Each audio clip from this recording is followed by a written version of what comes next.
And welcome back to my channel English A to Z by Mayank Vaid. दोस्तों, हम आज social science का चैप्टर 20 social problems of India and challenges उसका second part देखेंगे। फर्स्ट पार्ट में हमने माइनॉरिटी, एससी, एसटी और कास्टिज्म के बारे में देखा। यहाँ पे सेकंड पार्ट में हम लोग बात करेंगे कम्युनलिज्म की, इंसर्जेंसी यानी कि विद्रोह की एंड टेररिज्म की। बेसिकली यहाँ पे जो सबसे इम्पोर्टेंट क्वेश्चन है वो टेररिज्म है। टेररिज्म का एक शॉर्ट नोट 2 या 3 मार्क का आएगा, जहाँ पे ऐसा हो सकता है right a short note on terrorism, या तो फिर टेररिज्म के इफेक्ट। ये हो सकता है कि टेररिज्म के इफेक्ट सोशल इफेक्ट या इकोनॉमिकल इफेक्ट। फाइन, तो चलिए शुरू करते हैं second part of social problems of India and challenges. फिर आता है कम्युनलिज्म यानी कि सांप्रदायिकता। जब आप समझते हो या कि आप जो धर्म से या जो जाति से बिलोंग करते हो वो सबसे अलग, सबसे महान है और बाकी के सब कीड़े मकोड़े हैं, तो ऐसी मेंटालिटी को बोला जाता है कम्युनलिज्म, जहाँ पे एक कम्युनिटी अपने आप को बड़ा या बेहतर मानती है। और ये भारत के जो बेसिक सेंटिमेंट है उससे कहीं खिलाफ या पूर्ण रूप से उल्टा है, क्योंकि India is a multi religious and secular country. Bharat एक बहुधार्मिक और धर्मनिरपेक्ष राष्ट्र है। यहाँ हर धर्म के लोग का, हर जाति के लोग का रिस्पेक्ट किया जाता है। When the people of any religion or sect consider themselves superior and oppose others, communalism rises. जब किसी धर्म या संप्रदाय के लोग खुद को श्रेष्ठ मानने लगते हैं और दूसरों का विरोध करते हैं, तो वहां पे सांप्रदायिकता यानी कि कम्युनलिज्म पैदा होता है। Such a spirit divides the society and is against the spirit of constitution. और ऐसी भावना समाज का बंटवारा कर देती है, जैसे आप पिक्चर में देख सकते हो। और भारत का जो कॉन्स्टिट्यूशन है, संविधान है, वो बंटवारों के खिलाफ है, क्योंकि हमारा तो काम जोड़ना है ना कि तोड़ना। और इसीलिए कम्युनलिज्म का काम तोड़ने वाला है, और इसीलिए कॉन्स्टिट्यूशन इसको एंटरटेन नहीं करता है। Even after so many years of independence, we have not been able to solve the problem of communalism. आजादी के इतने वर्ष बाद भी हम कम्युनलिज्म की समस्या का समाधान नहीं ढूंढ पाए। Communalism leads to social tension in the country. सांप्रदायिकता देश में सामाजिक तनाव को जन्म देती है। It creates hatred, quarrels and riots. These are harmful for democracy, national integrity and development. तो कम्युनलिज्म से यानी कि सांप्रदायिकता से नफरत, झगड़े और दंगे होते हैं। इतना ही नहीं, ये डेमोक्रेसी यानी कि लोकतंत्र के लिए, नेशनल इंटीग्रिटी यानी कि भारतीय राष्ट्रीय अखंडता के लिए एवं विकास के लिए ये सबसे बड़ा घंटी रूप यानी कि खतरा रूप चीज है कम्युनलिज्म यानी कि सांप्रदायिकता। Steps taken to eradicate communalism. तो सांप्रदायिकता को खत्म करने के लिए क्या कदम उठाए गए हैं? We know that communalism is a hindrance to progress of individual, society and nation. Various steps should be undertaken to eradicate communalism. हम जानते हैं कि ये कम्युनलिज्म व्यक्ति, समाज और राष्ट्र की प्रगति के रास्ते में रोड़ा है यानी कि बाधा है, और इसको मिटाने के लिए हमने काफी सारे कदम उठाए हैं, जैसे कि those elements that spread communalism should be strictly punished. सांप्रदायिकता फैलाने वाले तत्व को सख्त से सख्त सजा दी जानी चाहिए। Education about the good features of every religion should be added in the school syllabus. हर एक धर्म की अच्छी जो बातें हैं यानी कि विशेषताएं हैं, उसके बारे में स्कूल के पाठ्यक्रम में इंक्लूजन यानी कि स्कूल सिलेबस में हर एक धर्म की विशेषताओं को जगह देनी चाहिए। हर एक धर्म की जो स्पेशलिटी है उसके बारे में बच्चों को बताना चाहिए, ताकि कोई धर्म खराब नहीं है, हर एक धर्म का अपना एक स्पेशलिटी है, ये बारे में बच्चे जान सके या समझ सके। Celebrations of all religious festivals should be done to create a sense of respect and positive attitude for all religions. तो सभी धर्म के धार्मिक त्योहारों को मनाने के साथ साथ उसके प्रति एक सम्मान की या सकारात्मक दृष्टिकोण का डेवलप होना जरूरी है। पॉलिटिकल पार्टीज और इसीलिए ना हम लोग जो है वो नवरात्रि में जैसे झूमते हैं वैसे ही मुसलमान लोग या क्रिश्चियन लोग भी बिंदास बेखौफ झूमते हैं और इसीलिए हमें इतनी ही मजे से या इतनी ही पार्टिसिपेशन से इनके जो धर्म है या ईद है या क्रिसमस है उसको मनाना चाहिए ताकि एक इंटीग्रिटी का एक एकता का माहौल क्रिएट हो। Political parties based on communal ideas should not be given recognition. Code of ethics should be followed for election. तो सांप्रदायिक विचारों पे आधारित कोई भी पॉलिटिकल पार्टी को मान्यता नहीं दी जानी चाहिए और इलेक्शन में आचार संहिता का पालन भी करवाना चाहिए। Mass media like radio, television and cinema should spread the message of secularism and tolerance. They should telecast programs on national interest and integrity. तो रेडियो, टेलीविजन और सिनेमा जैसे मास मीडिया को धर्मनिरपेक्षता एवं सहिष्णुता का संदेश देना चाहिए और इन्हें देश के हित में और अखंडता से जुड़े हुए कार्यक्रम को दिखाना चाहिए। Political and religious leaders should work together to remove communalism. तो राष्ट्र की जो पॉलिटिकल और रिलीजियस लीडर्स है यानी कि राजनीतिक और धार्मिक नेता है उनको सांप्रदायिकता को दूर करने के लिए मिलके काम करना चाहिए। The youth must build secular and scientific attitude. और देश का जो युवा धन है उन्हें सेक्युलर और वैज्ञानिक दृष्टिकोण अपनाना चाहिए। They should come forward to remove communalism और इन्हें ये वैज्ञानिक और सेक्युलर दृष्टिकोण से आगे आके कम्युनलिज्म यानी कि सांप्रदायिकता को रोकना चाहिए। People as a society and the government must restrict to curb communalism, understanding the fact that national interest, national pride are above religion, caste, state, or language, ties the people in one thread and nurtures nationalism and national integrity.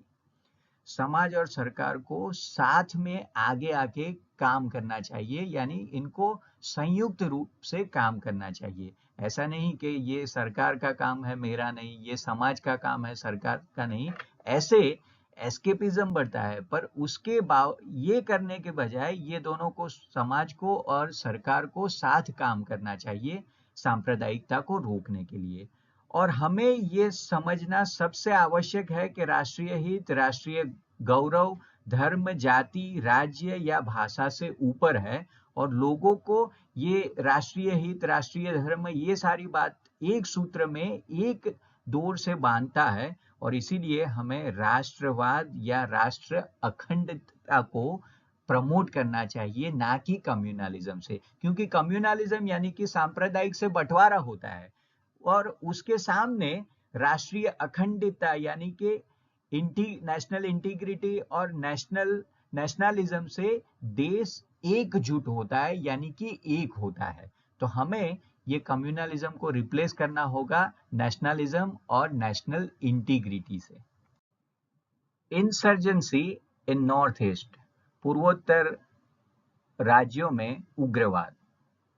ये यहाँ पे नीचे picture में पूर्वोत्तर यानी कि north east के states दिखाए जहाँ पे ज्यादातर 7 सिस्टर्स है। Since independence, the insurgency in northeastern India has been a big problem for India. It has arisen due to many tribal communities having mutual cooperation with militant groups, international boundaries at a few places, and indulgence of foreign agency. आजादी के बाद से ही पूर्वोत्तर भारत में उग्रवाद भारत के लिए एक बड़ी समस्या बनी हुई है। ये कई आदिवासी समुदाय के उग्रवादी समुदाय के साथ आपसी सहयोग के लिए बना हुआ है। कुछ जगहों पे अंतरराष्ट्रीय सीमा और विदेशी एजेंसियों की मिलीभगत के कारण पैदा हुआ है। काफी सारे रीजन है वहां पे, कई जगहों पे गठबंधन है अंतरराष्ट्रीय सीमा का या दूसरे विदेशी एजेंसी का या स्थानीय लोगों का। पर ये जो भी है ये मामला ठीक नहीं है, ये उग्रवादी नीति ठीक नहीं है। अब ये कुछ उग्रवादी या विद्रोही संगठन के बारे में, जैसे नागालैंड राज्य में NSCN सक्रिय है, जिसका नाम है national socialist council of Nagaland. वैसे ही मणिपुर स्टेट में KNF यानी कि कुकी नेशनल फ्रंट है, और दूसरा है KNA यानी कि कुकी नेशनल आर्मी। ये कुकी मणिपुर राज्य की एक समुदाय, एक कम्युनिटी यानी कि एक जाति है।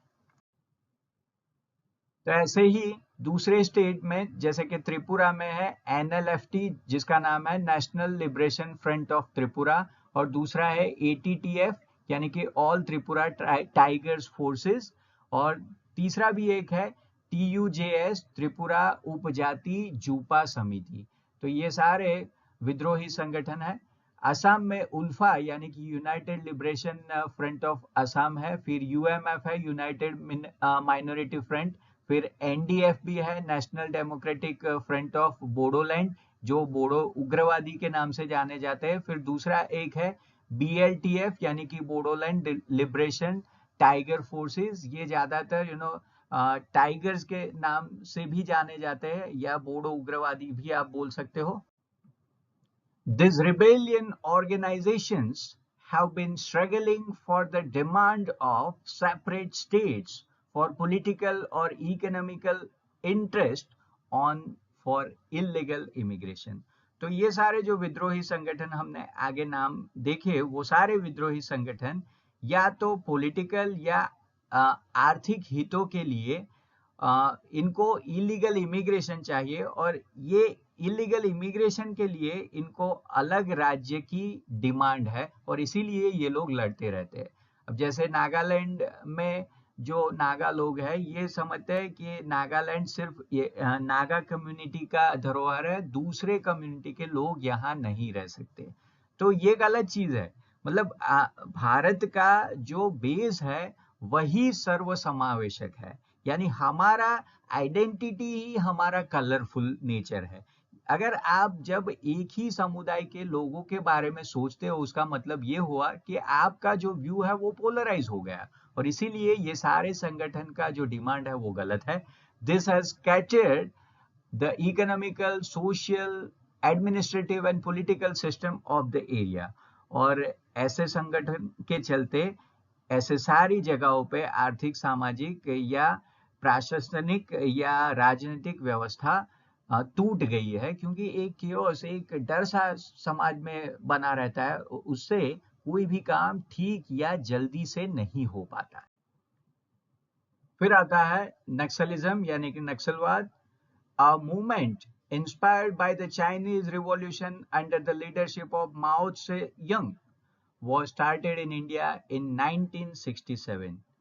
तो माओ त्से-तुंग के नेतृत्व में चीनी क्रांति से प्रेरित होकर यह आंदोलन भारत में शुरू हुआ 1967 में। It started in Naxalbari village in West Bengal, so it was called Naxalism। इसका शुरुआत पश्चिम बंगाल के नक्सलबारी नाम के गांव से हुआ, और इसीलिए इसको बोला जाता है नक्सलिज्म यानी कि नक्सलवाद।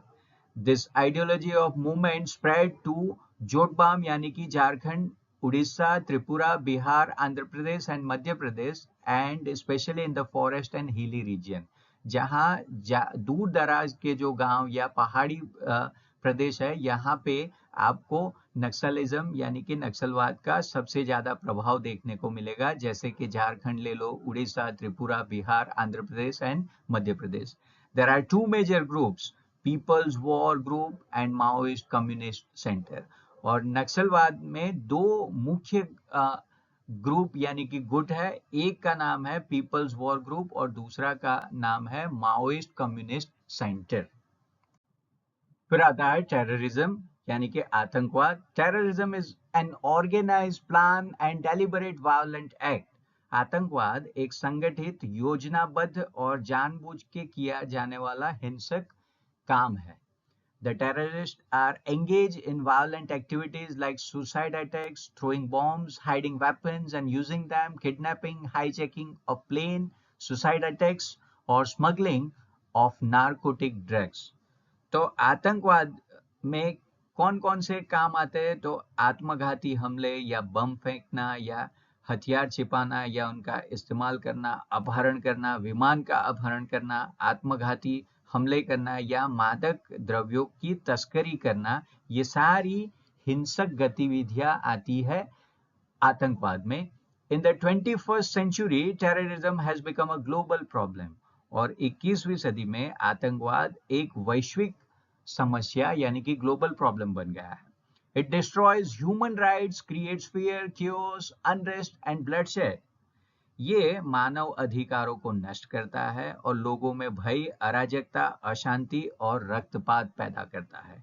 Terrorism is a cowardly and a hateful act and a hindrance to the progress of a nation. आतंकवाद एक कायर का करने वाला कृत्य है और इससे काफी घृणा भी होती है और ये राष्ट्र के विकास में बाधा भी बनता है। Terrorism goes against the principle of leave and let other leave. और आतंकवाद जो है जियो और जीने दो वाला जो मूलभूत मंत्र है उसके खिलाफ है या इसको तोड़ मरोड़ के रख देता है। अब देखो एग्जाम के लिए टेररिज्म का शॉर्ट नोट 2 या 3 मार्क का या सोशल या पॉलिटिकल इम्पैक्ट ऑफ टेररिज्म, ये तीन में से एक क्वेश्चन सबसे इंपॉर्टेंट है। Now social effects of terrorism यानी कि आतंकवाद की सामाजिक असर यानी प्रभाव। Terrorism leads to disintegration of nation. आतंकवाद जो है राष्ट्र को बंटवारा करता है या बंटवारे का कारण बनता है। It creates a feeling of fear and suspicion among the people. ये लोगों में भय और संदेह की भावना पैदा करता है। Terrorist create fear, do robbery and violence. आतंकवादी लोग जो है वो भय पैदा करते हैं, लूटपाट करते हैं और हिंसा करते हैं। एजुकेशन सफर्स एडवर्सली इन टेररिज्म अफेक्टेड एरिया। आतंकवाद से शिक्षा पे प्रतिकूल प्रभाव पड़ता है। आप जम्मू कश्मीर ले लो या काफी सारे गल्फ कंट्रीज ले लो, जहां पे सबसे ज्यादा टेररिज्म का प्रभाव है, वहां बच्चे स्कूल भी नहीं जा पाते। और उससे क्या होगा, as a result of terrorism mutual faith and feeling of brotherhood diminish. आतंकवाद के परिणाम स्वरूप आपसी विश्वास और भाईचारे की भावना कमजोर पड़ जाएगी। Many times there are communal conflicts and the society disintegrates. कई बार तो सांप्रदायिक संघर्ष भी होते हैं और समाज जो है वो पूरा बिखर के रह जाता है।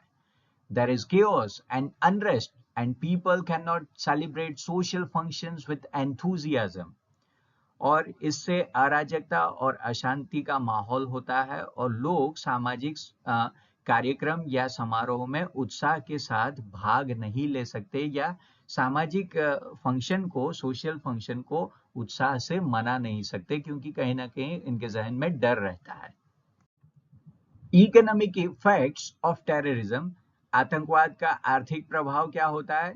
देखो ये दोनों इंपॉर्टेंट क्वेश्चन है, या सोशल इफेक्ट आ सकता है या इकोनॉमिक इफेक्ट ऑफ टेररिज्म आ सकता है। एग्जाम में important question. Terrorism adversely affects business and trade relations. आतंकवाद व्यापार और व्यापारिक संबंधों पे भी प्रतिकूल प्रभाव डालता है। Due to its negative effect on business and industries, people migrate to other places. व्यापार और उद्योगों पर भी इसका नकारात्मक प्रभाव पड़ता है और इसके कारण लोग दूसरी जगह पे भाग जाते हैं, क्योंकि टेररिज्म से कभी भी अटैक हो सकता है, तो आप बिजनेस में स्टेबिलिटी नहीं ला सकते। Some terrorist organisations extort money from industrialist, employers and businessman. कुछ आतंकवादी संगठन तो उद्योगपति या बिजनेसमैन से जबरन पैसा भी वसूलते हैं। Terrorist do anti-social activities like drug trafficking and black money, and social economic problems are created in the country. आतंकवादी मादक पदार्थ की तस्करी या ब्लैक मनी जैसे असामाजिक काम करते हैं और उससे देश में सामाजिक और आर्थिक प्रॉब्लम्स क्रिएट होते हैं। Terrorists destroy railway, radio stations, roads, bridges, and crores are spent for the repairs and reconstruction.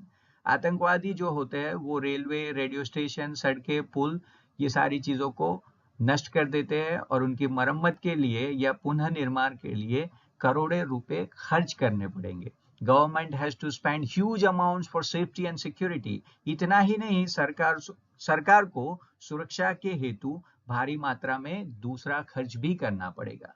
Due to terrorism, the state and national transportation industry tourism industry have to suffer a great loss. आतंकवाद के कारण राज्य और का जो राष्ट्रीय परिवहन उद्योग है या पर्यटन उद्योग है, उसको भारी नुकसान भी उठाना पड़ता है।